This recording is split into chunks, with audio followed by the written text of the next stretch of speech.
শুরুতেই আমরা যে খবরের দিকে নজর রাখবো ডায়মন্ড হারবার, সেখানে ডায়মন্ড হারবার হাসপাতালে আইসিইউতে শ্লীলতাহানির অভিযোগে পাকড়াও অভিযুক্ত সাফাই কর্মী।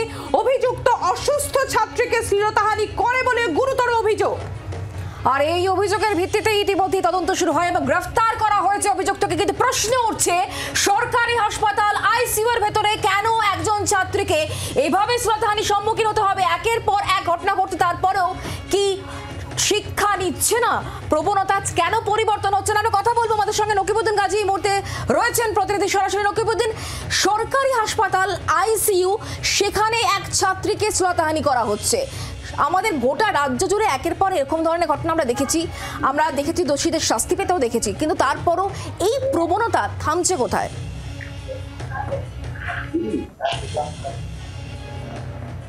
দেখো সম্প্রতি হাসপাতালের মধ্যে এমনই এই ঘটনা কিন্তু চাঞ্চল্য ছড়িয়েছে ডায়মন্ড হারবার হাসপাতাল চত্বরে।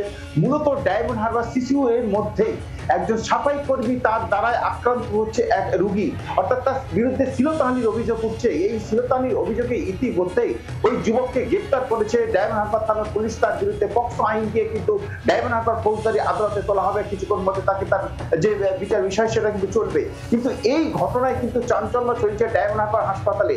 একটা সিসিইউর মধ্যে এভাবে একজন সাফাই কর্মী যার নাম উঠে আসছে বিনোদ পান্ডে, এই যে বিনোদ পান্ডে কিভাবে এই ছাত্রীকে কেন এই যে ঘটনা ঘটিয়েছে, এই পিছনে কোন উদ্দেশ্য ছিল, এবং তার বিরুদ্ধে যে একাধিকবার যে অভিযোগ উঠছে যে তার শনিবার দিন রাতে এই ছাত্রী ভর্তি হয়ে যাওয়ার পরে তার সঙ্গে এরকম শ্লীলতাহানির অভিযোগ ওঠে এবং রবিবার দিন পর্যন্ত এরকম চলে বলে অভিযোগ হয়, এবং এরপর কিন্তু এটা নিয়েই কিন্তু সরব হয়েছে তার পরিবারের লোকজন। একেবারেই নকিব, আর এই জায়গাতেই প্রশ্ন উঠে আসছে শুক্লা, যে এত কড়া শাস্তি দেয়া হচ্ছে, এত কিছু হচ্ছে, কিন্তু কোথায় কি? কারণ আইসিইউ, সরকারি হাসপাতাল আইসিইউ, সেটাও সুরক্ষিত নয় রোগীদের জন্য। ওই ছাত্রীর মা বাবা কি, তাদের তরফ থেকে কি অভিযোগ করা হচ্ছে শোনাবো আপনাদের। আমার মেয়ের আইসিইউ রুমে ভর্তি করার পরে ওই যে ছেলেগুলো, নার্সের ছেলেগুলো থাকে, সেই সব ছেলেরা ওকে বেইজ্জতি করেছে। শনিবার রাতেতে হয়েছে। আমার মেয়েকে বলেছে তুই বলবি না। হ্যাঁ, যেগুলো নার্সের মেয়ে 3টে ছিল, 3টে ছেলে ছিল, ওদের জন্য করেছি। ডাক্তারবাবু এইটা সই দিয়েছে বলে ডাক্তারবাবুরও জন্য পেতে হবে।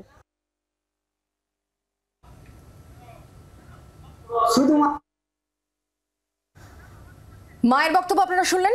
ছাত্রীর বাবা তিনি কি বলছেন শোনাবো তার বক্তব্য।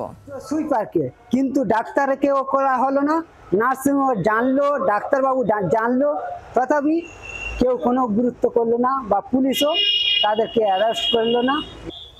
আমি চাইছি আইনতভাবে দোষীদের সাজা দিতে। আর এই ঘটনার প্রতিবাদে হাসপাতাল চত্বরে কিন্তু আজকে অনেকেই বিক্ষোভ দেখিয়েছেন এবং কড়া শাস্তি দাবি করা হচ্ছে। এবং একা ওই ব্যক্তি নয়, ওই সাফাই কর্মী নয়, আরো অনেকে যুক্ত, এমনই অভিযোগ করা হচ্ছে। বক্তব্য শুনবো।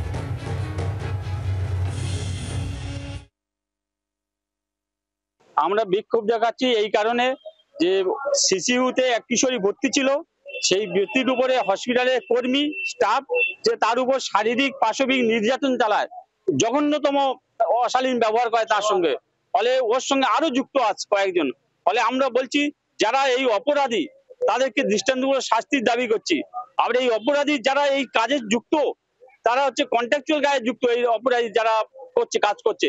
আমরা বাইরে ছিলাম, আমরা ভিতরে কি হচ্ছে না হচ্ছে দেখতে পাচ্ছি না। বাচ্চার উপর অত্যাচার করা হয়েছে, বাচ্চার বাড়ির লোক গেতে তখন বাচ্চাটা ভয় করে তবে বলেছে। আবার বাচ্চা মেয়েটাকে, কিশোরীকে বলা হয়েছে যে বাড়ির লোকের কাছে যদি বলা হয় তাহলে তোকে ইঞ্জেকশন দিয়ে মেরে দেবো, এবং তার উপরে অত্যাচার করে তার মুখে হাতে হরমোন লাগিয়ে দিয়ে এসেছে। কোনো কঠোর শাস্তি হোক, আমরা এটাই চাই। সব জায়গাতে ক্যামেরা আছে, কোনো ক্যামেরায় কি কাজ করে না? ক্যামেরা তো দেখা যায় নাকি? ক্যামেরার মধ্যেও এরকম হচ্ছে। মহিলা চাইছি যাতে ওনার শাস্তি হোক, যাতে আমরা হসপিটালে আমরা ঠিক মতো থাকি। কারণ আমাদের এখানে একদিন ছাড়া একদিনের মধ্যে আসতে হয়, এটা একদিনে হয় না। এটা হয়তো ওনার উপরে হচ্ছে, কালকে আমার উপরেও হতে পারে, কারণ আমরা সবাই বাইরে থাকি। আপনারা শুনলেন, এখানে একাধিক অভিযোগ উঠে আসছে যে এত তো সিসি ক্যামেরা লাগানো আছে, তাহলে ক্যামেরা চেক করলেই তো হয়ে যায়, কিন্তু সেখানে অভিযোগ উঠছে কোনো ক্যামেরায় কি তাহলে ঠিক নেই? আর আরো একটা বড় প্রশ্ন যে এত কড়া শাস্তি হচ্ছে, এই ধরনের ঘটনা কিন্তু কোথায় রোখা যাচ্ছে সেগুলো? তাও কিন্তু এই ধরনের প্রবণতা একেবারেই কমছে না। একের পর এক ঘটনা ঘটছে, দোষীরা ধরা পড়ছে, শাস্তি হচ্ছে, কিন্তু তারপরেও এই ধরনের প্রবণতাকে আটকানো যাচ্ছে না। ভিজিলেন্স থাকছে, তারপরেও কিন্তু দোষীরা কোথাও আবার দেখা যাচ্ছে পার পেয়ে যাচ্ছে, কোথাও দোষীরা শাস্তি পর্যন্ত পাচ্ছে, কিন্তু তারপরেও এই ধরনের ঘটনা কিন্তু কমছে না। গোটা রাজ্য জুড়ে এরকমই একের পর এক ঘটনা তারই প্রমাণ দিচ্ছে। আর এবার নবতম সংযোজন হচ্ছে ডায়মন্ড হারবার হাসপাতাল, যেখানে এক ছাত্রীকে শ্লীলতাহানি করা হয়েছে বলে অভিযুক্তকে ইতিমধ্যেই ধরাও হয়েছে।